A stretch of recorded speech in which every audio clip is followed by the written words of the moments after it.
Errol Spence staying fight ready, staying in shape for his anticipated rematch with Terrence Bud Crawford. Let's talk about it.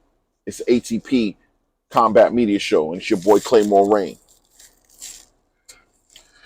Oh well, oh well, oh well. What do we have here? Well, recently some pictures have come out showing Errol Spence in his living his best life, man. How else can we say it? As he should. What's wrong with that? Worked as hard as he has, been through all the things that he's been through. I mean, at the end of the day, making it to today is something to celebrate. And he should never feel bad to do that. He should never feel bad. You know what I mean? I don't care what the cameras are showing. At the end of the day, that man is living his best life and enjoying his life. And that's what you should do. You know, getting his thoughts together and just figuring out what his next steps are going to be. And nothing should be held against him in that sense. It's his personal life on top of that. Who are we to comment on his personal life? But bringing the conversation full circle and back into boxing. You know, there's a saying. If you stay ready, you ain't got to get ready. Man, that's a profound statement. A lot of so-called boxing fans have lost sight of that statement. They've become idolizers of men. They've become fanboys. They've earned names like Errol-sexuals. Professional man meat idolizers. Idolize your own meat, man. You look weird. You know, a few weeks ago, I put a conversation out there. I didn't put a conversation out there. I actually was involved in a conversation on a panel speaking about the intangibles when it comes to two fighters on the levels of Errol Spence and Terrence Crawford getting in the ring facing each other. How things that they might have been able to let slide and find victories in or found success in with other fighters who weren't on their levels might be the things that'll come back and bite them when it came time to fight on a level like they did on July 29th or July 30th. I can't remember if it was July 29th. Those things might show up around that time. And some might say it did for Errol Spence. I want to put this on record for whatever it's worth to whoever has an opinion about it. I have no horse in the race. To be honest with you, I'm a fan of both fighters. Maybe even equally. Granted, I give accolades to Terrence Crawford for what I feel like is a career that he's having. I would say had, but he's still having it. Which is where it's at because of his commitment to the sport. His commitment to not drinking, to staying in the gym, to trying his best to stay injury-free. You can't control that sometimes, but he's not just going to put himself in a situation all willingly to hurt himself and be irresponsible. So we have to give him a little pat on the shoulder for that. He sits on that side of the conversation today. Doesn't mean he can't sit on that side of the conversation tomorrow, by the way. But at the end of the day, speaking presently, we have to give him respect for that. And Errol Spence, I give him respect for being a great boxer. One of the best boxers of this generation. No reason to take anything away from him.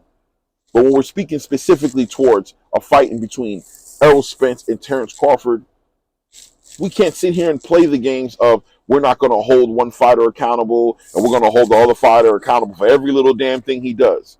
That's just ridiculous. At the end of the day, when you stay ready, you ain't got to get ready.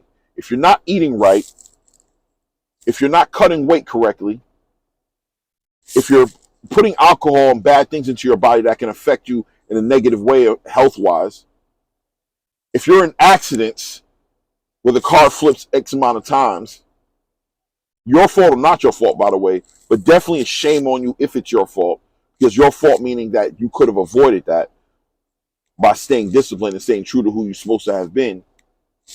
All those things are reasonable are reasonable to be bringing up when you're trying to figure out why somebody like Errol Spence looked the way he did the night of the fight. Lethargic, high, depleted, whatever the fuck you want to use to describe it. It doesn't matter.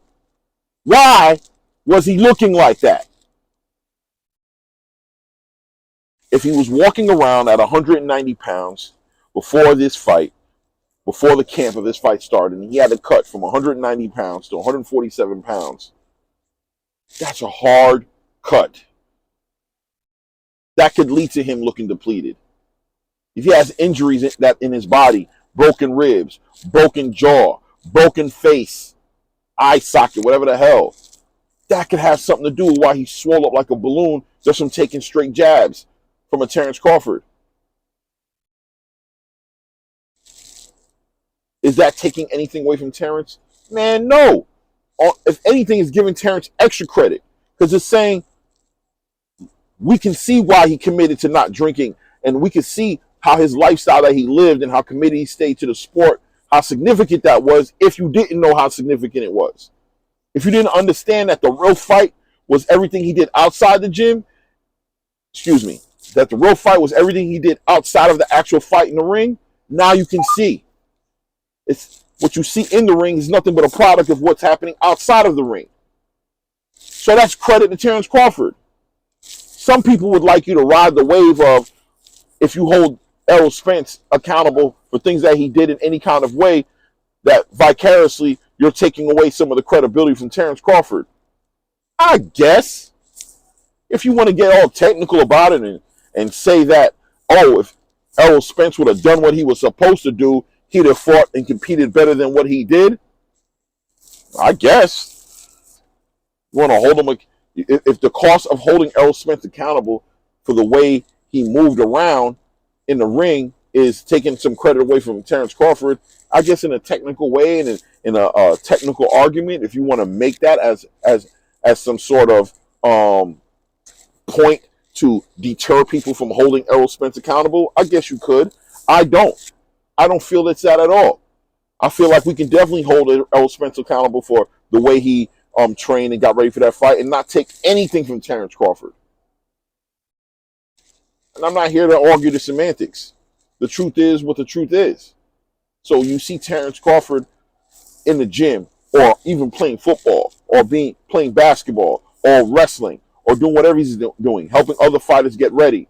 And you see Errol Spence jumping through the sprinkler on vacation on the island with his girl, putting in all that extra weight, not even looking like he's focusing on boxing. His coach doesn't even know what he's been up to. Derek James can't make no comments. Yeah, my fighter's getting ready. He's in the gym. He's in good spirits. He's doing what he got to do. I don't know what he's doing. Haven't spoken to him. Don't even know where he's at. Waiting for him to let me know when he's ready, and we're going to get ready. Come on, bro. Come on, man. Nobody's trying to throw him under the bus. And definitely ain't nobody calling him a drunk or any nonsense like that or a drug abuser or anything like that. But look, man, clearly, by the way, with hindsight, clearly there's levels of this shit. There's levels of this shit. And at the end of the day, if you want to be truthful and you want to be fair and you want to be right down the middle, unbiased, and just call it for what it is, then you can't deny the fact of what I'm hitting on. If you stay ready, you ain't got to get ready. And nobody should be on the other side of that argument unless you are. Anyway, it's your boy Claymore Rain. It's the ATP Combat Media Show. ATP stands for at this point. Because that's where we're always at. Is at this point. Things can change tomorrow. Life is crazy. But at this point, we out.